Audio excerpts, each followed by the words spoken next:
Problema número 1. Para el circuito de la figura 1, encuentre voltaje en la base, voltaje en el medidor y voltaje en el colector para una resistencia en la base de 100 kiloohms, 10 kiloohms y 1 kiloohm, considerando que la ganancia del transistor es de 100.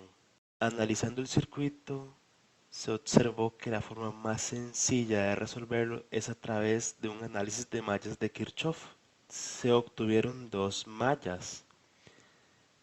La primera es VFB con una caída de tensión en la resistencia de la base, siendo otra caída el voltaje de la base emisor y una caída de tensión en la resistencia del emisor.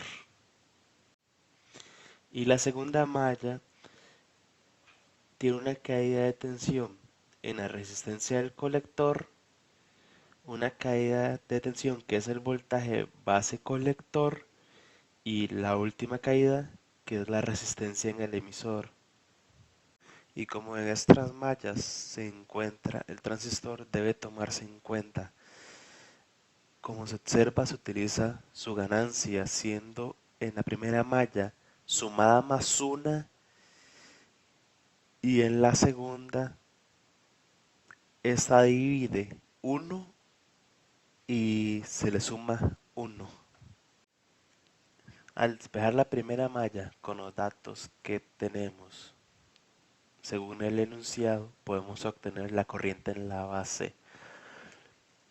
Y como no se nos indica una tensión para VEE, se toma 0,7 debido a que ese es el potencial de un diodo de silicio.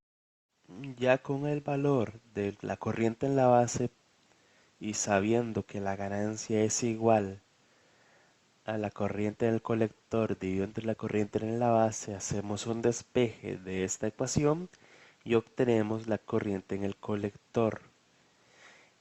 Y al ser la corriente en el colector casi igual a la corriente en el emisor, damos entendido que la corriente en el emisor es la ganancia más 1 por la corriente en la base o la corriente en el colector más la corriente en la base.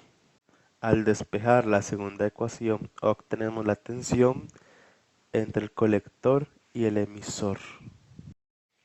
Ya que tenemos la tensión entre el emisor y el colector, podemos obtener la tensión en el colector, que es la misma tensión entre el colector y el emisor. Aplicando ley de Ohm con la corriente en el emisor y su resistencia, podemos obtener el voltaje en el emisor. Para obtener el voltaje en la base es sumar el voltaje base emisor, que es 0,7, más la tensión en el emisor. Obtenidas ya las fórmulas, podemos proceder a los cálculos.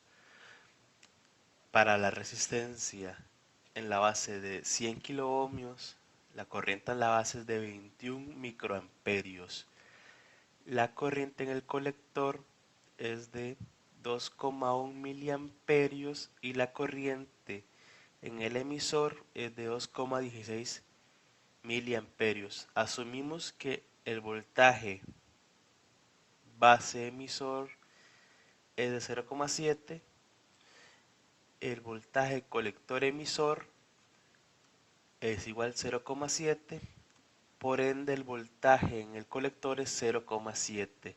Aplicando ley de Ohm, el voltaje en el emisor es 2,16 y el voltaje en la base, siendo la suma del voltaje base emisor más voltaje en el emisor, es 2,86. Resultado: si la resistencia en la base vale 10.000 ohms. Al calcular la corriente en la base nos da 38,77 microamperios la corriente en el colector nos da 3,87 miliamperios y la corriente en el emisor nos da 3,91 miliamperios. Asumimos que el voltaje en la base emisor es de 0,7 y calculamos el voltaje en el colector emisor, el cual nos da 2,79 voltios. Asumimos que es el mismo el voltaje en la base y calculamos a través de ley de Ohm el voltaje en el emisor, el cual nos da 3,91. Sumamos el voltaje en el emisor más el voltaje en la base emisor y nos da 4,61. Resultados cuando la resistencia en la base vale 1000 ohms. La corriente en la base nos dio 43 microamperios. La corriente en el colector nos dio 4,3 miliamperios y en el emisor nos dio 4,34 miliamperios. E igual que en los ejemplos anteriores, el voltaje en la base emisor nos dará 0,7. La tensión en el colector emisor nos dará 3,64 voltios. Por ende, el voltaje en el colector será 3,64.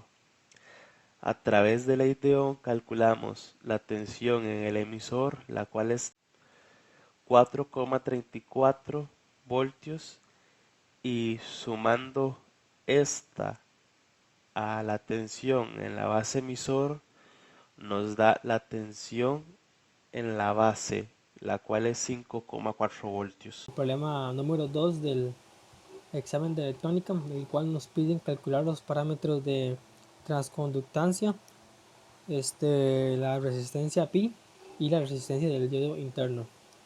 Para estos parámetros nos dan que la beta es de 120 y nos dan dos corrientes. La primera es de 0,6 miliamperios y la segunda de 60 microamperios. Vamos primero sacando la transconductancia, que va a ser la corriente del colector entre el voltaje térmico. Segundo, sacamos la resistencia pi, ¿verdad?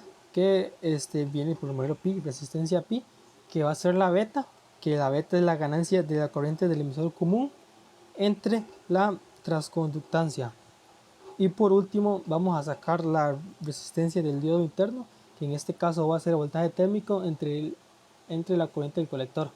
Esta es ley de Ohm y esta corriente del colector va a ser igual que la corriente en el emisor.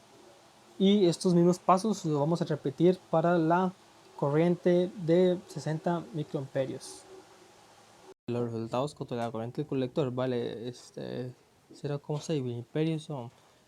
La resistencia del diodo interno va a ser 24 milivolts entre 0,6 miliamperios, que nos va a dar 46,6 ohmios. La transconductancia va a ser 0,6 miliamperios entre los 120, que eso nos va a dar 0,24, y el RP va a ser 125 multiplicado por el voltaje térmico dividido entre la corriente del colector, que eso nos va a dar 5K. RP, que va a ser 120 multiplicado por 25 milivolts, que es el voltaje térmico entre la corriente del colector, y eso nos va a dar 5K ohmios. Y los resultados cuando la corriente del colector vale 60 microamperios. La resistencia del diodo interno va a ser 25 milivolts entre la corriente y el colector.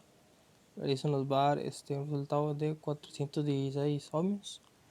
La transconductancia va a ser la corriente, que son los 60 microamperios entre beta, y eso va a ser 0,0024, y el RP va a ser los 120 multiplicado por los 25 dividido entre la corriente del colector. Estos 25 recordemos que es una voltaje térmico y eso los bar 50k ohmios.